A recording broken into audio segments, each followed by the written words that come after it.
And for our Innovating with Giants session, I would like to invite Ohad Finkelstein to join us for a fireside chat. Ohad is the founder of Danlicapital. He has an extensive background in the finance, technology, retail, and telecommunication industries, as well as in developing new companies, markets, and products globally. Well, his career spans over 4 continents and is truly international in scope of business and experience.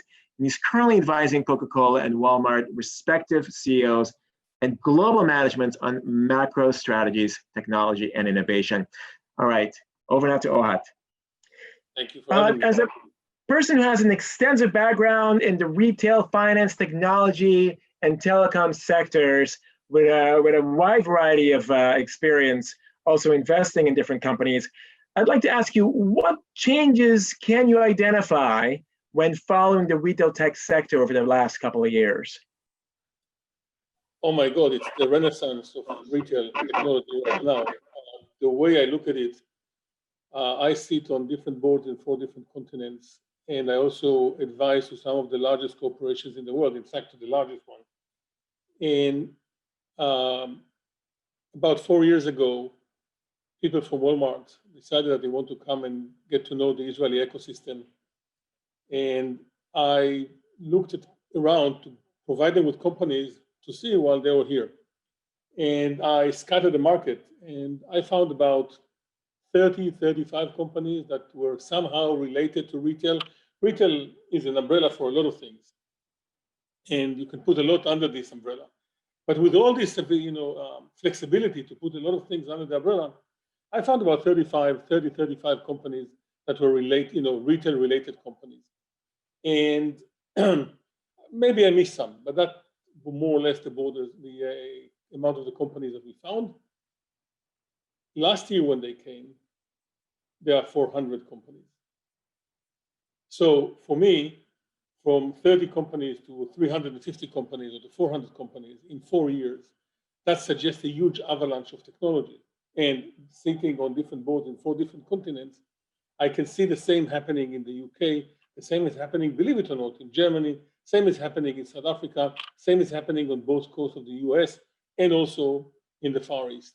So we have a trend, and one needs to ask oneself, what happened? So for many, many years, this retail market was non-innovative market. The only time that they innovated, the only time that they changed, I call it change under rape conditions.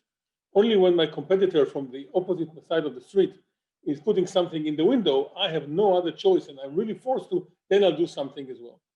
And that created a very boring, dull, and uninteresting company for entrepreneurs because there were no real exits to show for. That all changed about 4 or 5 years ago, and I think the number one factor for changing was this Armageddon battle between the giant forces of this retail market, between Walmart on one side and the other retailers, and Amazon on the other side. And that started creating exits. And exits are the blood that the sharks are smelling, and the sharks in this case are the entrepreneurs, starting from huge exits such as Whole Food or Flip in India and so on, and Jet, and all the way down to 100, 150, $50 million different exits. And so all of a sudden, there was a market that was creating value for investors and value for entrepreneurs. And that, in my opinion, ignited this avalanche of technologies. And people today, the retail market is no smaller than other very popular markets such as cyber or bio or AI and so on and so forth. And because retail can be under a lot of things can be under the retail umbrella, from robotics to smart light to smart shelves to fresh food and so on and so forth, agriculture. This is a really profound change in this industry, and it's going to last for a long, long time. Clearly, I understand that this is a worldwide event, and I see also that you are an advisor and you're on the board of many different big companies. How would you say, though, that the Israeli retail ecosystem is unique? How is it different?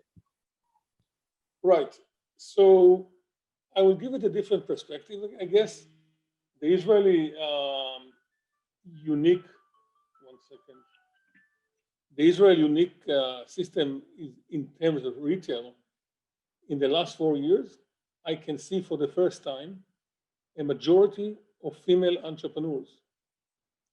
That's what somehow makes Israel unique in terms of other environments where it's more still dominated by males. And so the amount of fantastic, unbelievable, smart, wise, driven, ambitious, energetic female entrepreneurs is amazing. And we have, I'm not going to name names here or mention companies, but there's a whole host of companies in Israel that were founded or co-founded and are being managed by female entrepreneurs with their own perspective. Why is that? Why in Israel? Well, the question is not why Israel in retail. The question why Israel has become the startup nation. And on that you had, books were written. I think the number one reason why Israel is a startup nation is because we embrace failure.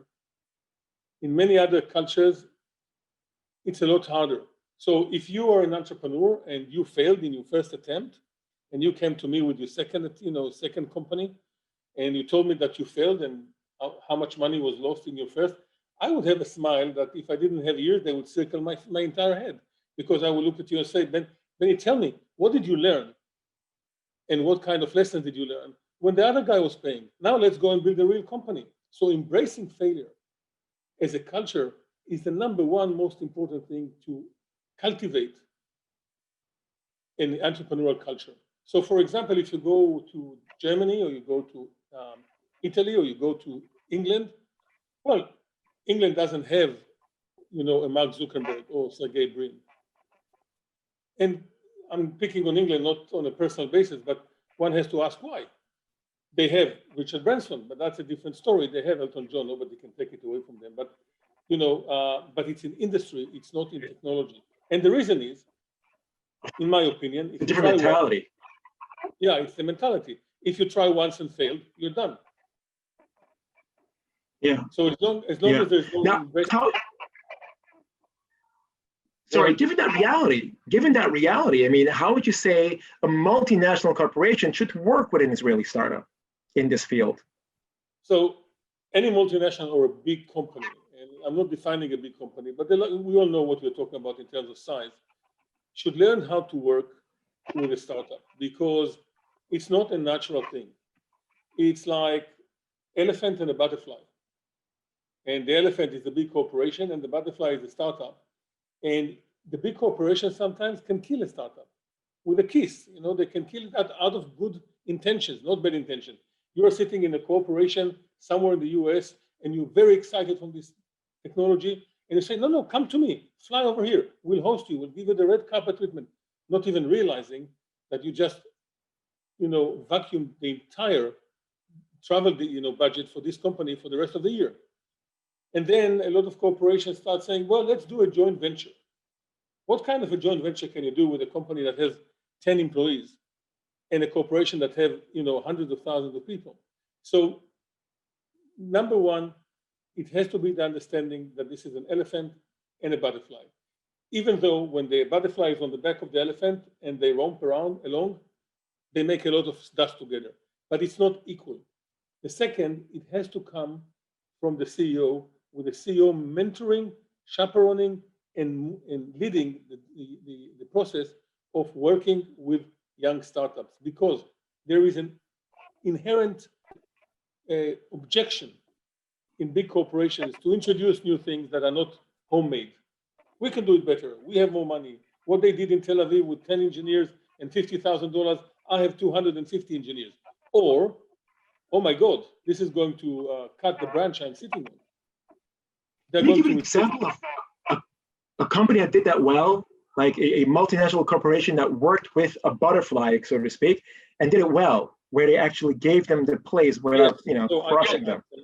Yes, absolutely. So the best example would be Walmart. Walmart, which is the largest corporation in the world, is working with a lot of Israeli companies. It came as an initiative from Doug McMillan, the CEO of Walmart. And it's working for like 4 or 5 years now. And Walmart learned how to work with startups. And in the startup community, therefore, Walmart has a fantastic reputation.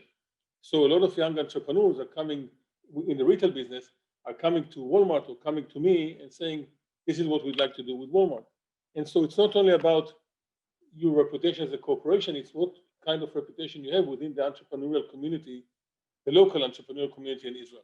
And they all talk to each other. So if somebody is not working well, something is not working well, everybody knows. Fantastic. Well, Finkelstein, I think this is the time that we have. I'm absolutely fascinated. I love, obviously, all the wise words and insights that you can give us here, given your extensive background. Thank you very much for joining us, and hope to hear more. Thank you.